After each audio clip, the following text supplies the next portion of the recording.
Welcome back to the Warcraft news. It has been a massive week. There is a lot. We have a cinematic, release date, beta, pre-patch date, loads of changes, stuff like that, so let's just get stuck in. And obviously, I'll do the big thing first. The War Within releases globally August 26th at 3 p.m. Pacific time. That's 11 p.m. in the UK, midnight for Central Europe, I believe, and as always, the Aussies are winning because for you guys, it releases 8 a.m., which means you can have an entire day of gaming without ruining your sleep. The rest of us are jealous. Now, of course, early access is a thing.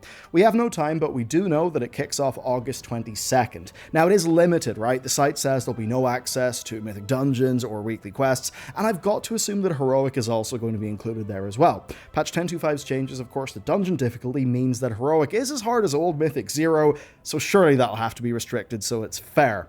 The point basically is there'll be no big surges of power because you were there in the early access period. So, no real advantage, but asterisks, you literally get multiple days to just go and level characters, so it absolutely is a benefit, and they want you to buy it.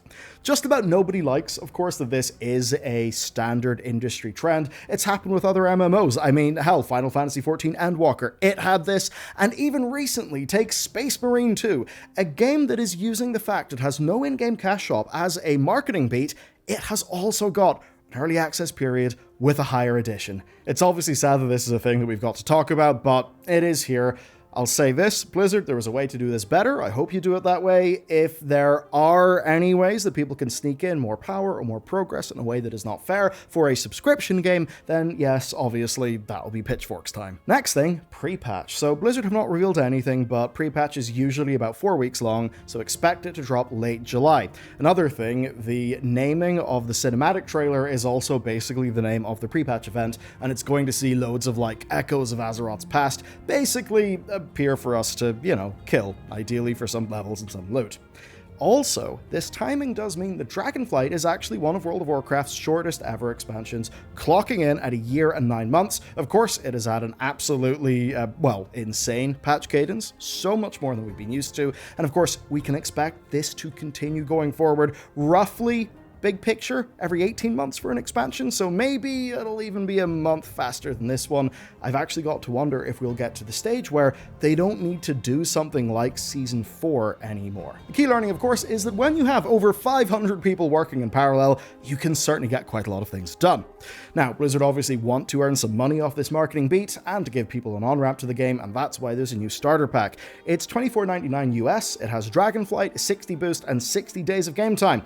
Now, Dragonflight being there is kind of pointless. Dragonflight will be rolled into the main World of Warcraft whenever the War Within launches. So what you're basically getting here is 2 months of Dragonflight access that you're not really paying for, as well as a 60 boost and 2 months of game time, all for something that costs less than 2 months of subscription at $15 a month. So it's actually pretty damn good.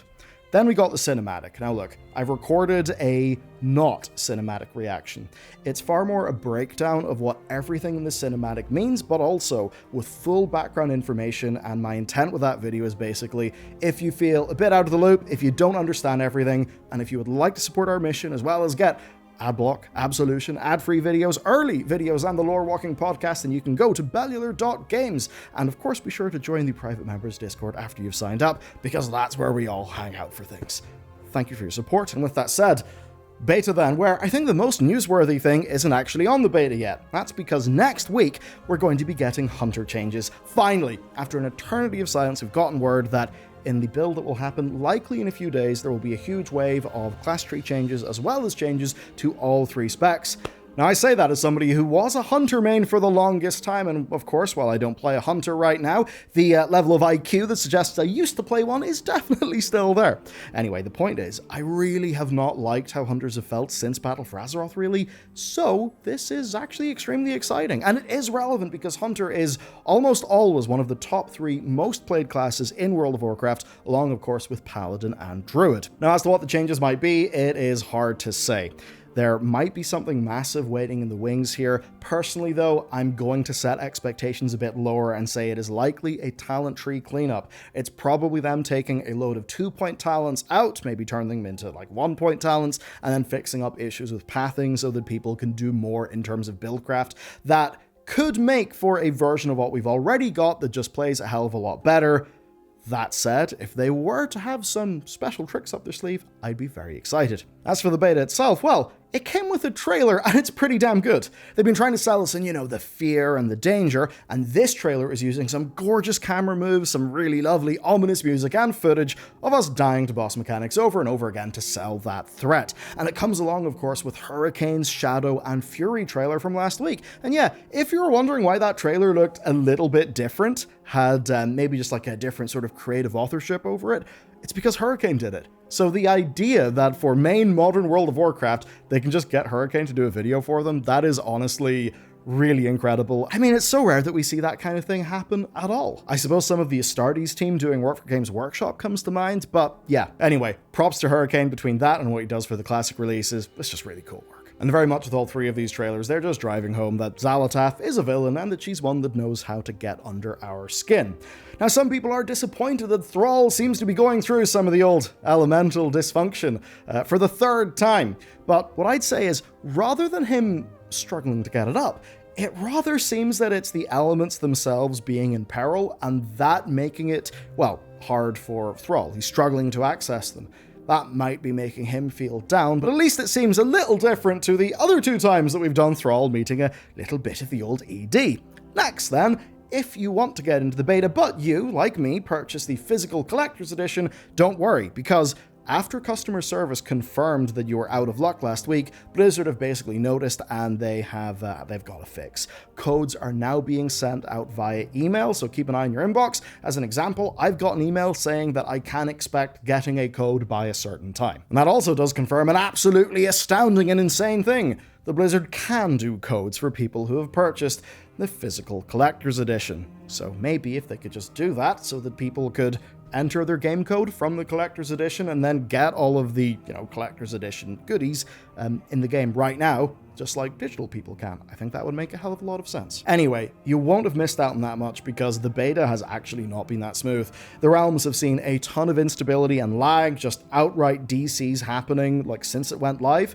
Even now as I'm recording this, very late on Sunday night, there are still loads of disconnect. Now there is a blue thread that's talking about fixes and rolling restarts, so maybe within a few days it will be smoother sailing. This is definitely different to some other betas that have happened, but it could be a bit of a good thing. Now the thing that's different is everybody, right, who got the digital, Epic Edition, gets access to the beta at once instead of in waves. That basically means that there will be way more load on those servers than from the opening days of past betas. Now, I could be being a bit too much glass half full here, but at least that's some pretty good stress testing for the servers. Who knows? Maybe all of this beta chaos will lead to less bugs whenever the game is live. But anyway, speaking of fixes, Blizzard are already on the ball for testing. One of our major complaints from the last few betas has been just needing to put in loads of leveling time to properly see and test endgame. This time round though, they've actually made a realm for that, and it is called These Go to 11. It is a realm purely for endgame testing with level 80 characters. And they're NPCs, right? They've got class trinkets, they've got class sets, they've got every consumable you might want. That basically means that from the start of the beta, people can just fully test endgame stuff. And that should mean a more balanced set of dungeons and raids. Of course, whenever this first happened, we were just happy.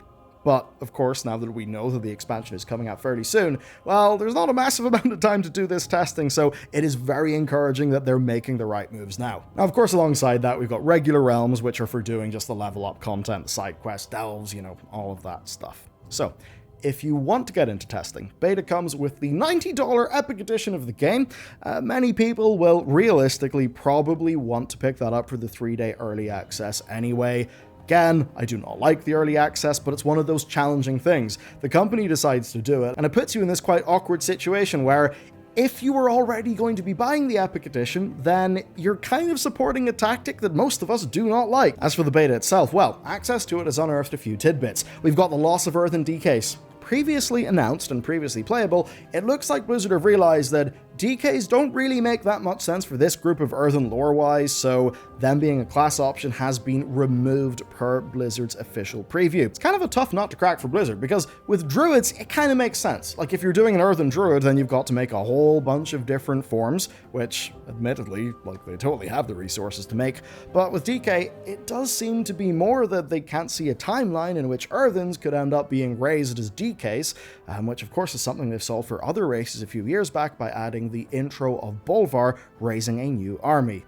There's probably going to be pushback here. We will see if that pushback changes their mind, but it's kind of the age-old push of, you know, sticking to the lore or letting it slide for gameplay, right? It's that kind of thing. Now, at least on that topic, an interesting thing did happen where a snippet of Mr. GM, I believe's interview from April, ended up doing the rounds again, because it seems a lot of people didn't basically catch the news that actually Drakthir are going to be getting more classes, not at the launch of the War Within, but some point after that. Anyway, another controversial change here is to DPS trinkets and items for tanks and healers, where the pure DPS effects will be 33% less potent. Now, Blizzard's idea is obvious, right? They don't want tanks and healers gobbling up damage trinkets so they can blast harder. But it has been met with criticism, because loads of us who play tanks and healers, well, we say that actually, it's a choice that we're making. We are choosing less healing or less tanking in order to do more damage. That is a trade-off and a part of how we want to build our characters. Now, obviously, we can still do that, but come on, with the wings clipped, it's not really as compelling a choice. I understand why they'd want to do that, but honestly, I do think it's an L. Like, especially with some tanks not needing to sacrifice damage for defense in the rotation, and healers either having to heal nothing or everything everywhere all at once, right? The game has mostly become a question of how much damage can you do, and of course that is something that tanks and healers have already been, failing at, even with strong items to help. So to the average tank or healer, I think this could just end up being a bit less fun, unless they maybe have some unannounced plans to increase their damage output baseline to sort of make up for this kind of thing. To move on to another narrative thing, we got the talk of a Goblin raid that Blizzard have added a bunch more fuel to with The Goblin Way. It's a short story all about Gazlo, who is the current Goblin rep for the Horde.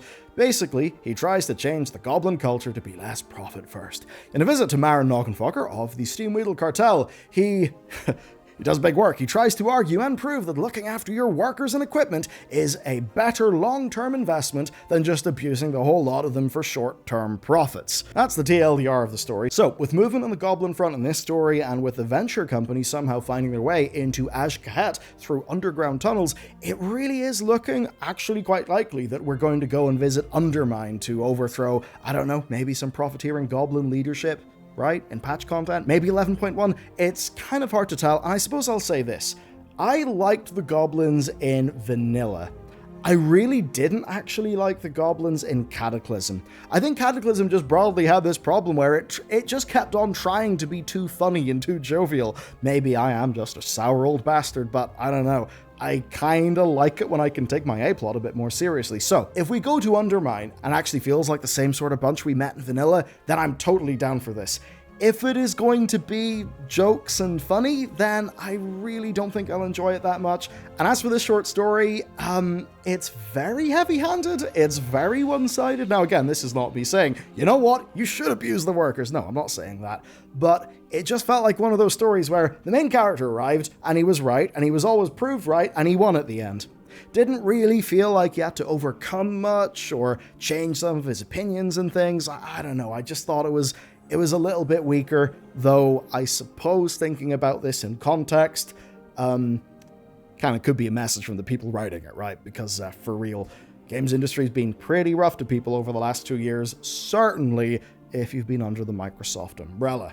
Anyway, to move on, if you remember the Datamine story mode for the new raid, well, it's actually here, and it's been changed to support 1 through 10 players up from 1 through 5. And with only the final boss available, and the current data showing that it'll be available at the same time as the final wing of LFR, it does look a little bit like this is just a version of the raid for people who kind of just want to hit the button and then see the important story encounter with Queen Ansarak, which is fine, but I do think that there's There's potential with this kind of thing to maybe have a more narrative-focused side of the raid that could play along with, the main story, perhaps a little bit more like how some of that content plays out in FF14. I think that could be great for the game's storytelling.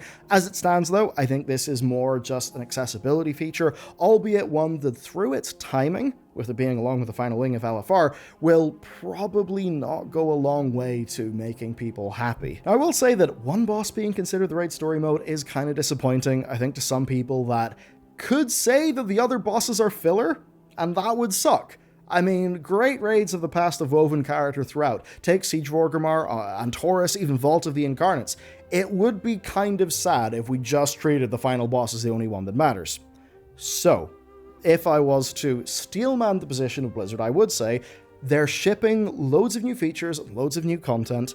Maybe this is the best version of a story mode raid that they can ship at the launch of this expansion, and maybe they plan to expand that to more stuff as time goes on. I would certainly love a blue post clarifying their intent, but maybe it's a case where until they get the data and until they see how many people even try to use this feature, maybe they still haven't made their decision yet. Moving to game mechanics though, tier sets are going to be boring in Season 1. A blue post goes on to explain that they want the focus to be on picking the hero talents that you want, and that does limit them relatively to simple bonuses for the tier sets. Otherwise, they would run into some of the problems that we hit later on in Dragonflight, right? Where basically your talents end up being dictated by your tier set, so they don't want a situation where they give you all these hero talents and then the choice just kind of gets ruined by tier. Also, I'll add, it's not like this is a new thing, like this is generally how tier sets have went. Okay, moving on then. Skywriting. Blizzard have solved a pretty big potential issue. There was a worry that players would be stuck with 3 vigor until they went back to get old dragon riding glyphs, but basically they've now revamped the entire thing, so this is how it works. You get a stripped down version of skywriting, but it has all the vigor and boosts that you'll need to fly at full speed, and you'll get points for it while you level, and that means that by the time you reach Khazalgar, you'll be at the full flight power that you came to expect. With that said, that's it for this edition of the news. I cannot wait to see what they're doing with hunters. Look, I know, even if it is a little bit of like tree polishing, like maybe that could make a big enough difference, but legit, if they end up having some proper, just major changes, I mean, that could reinvigorate one of the most popular specs historically for World of Warcraft. I think that would be kind of fantastic. Okay, for next steps though, there will be a big juicy lore video coming out here in about 1 or 2 hours, so stay tuned for that. Thanks for hanging out, and I'll see you over there.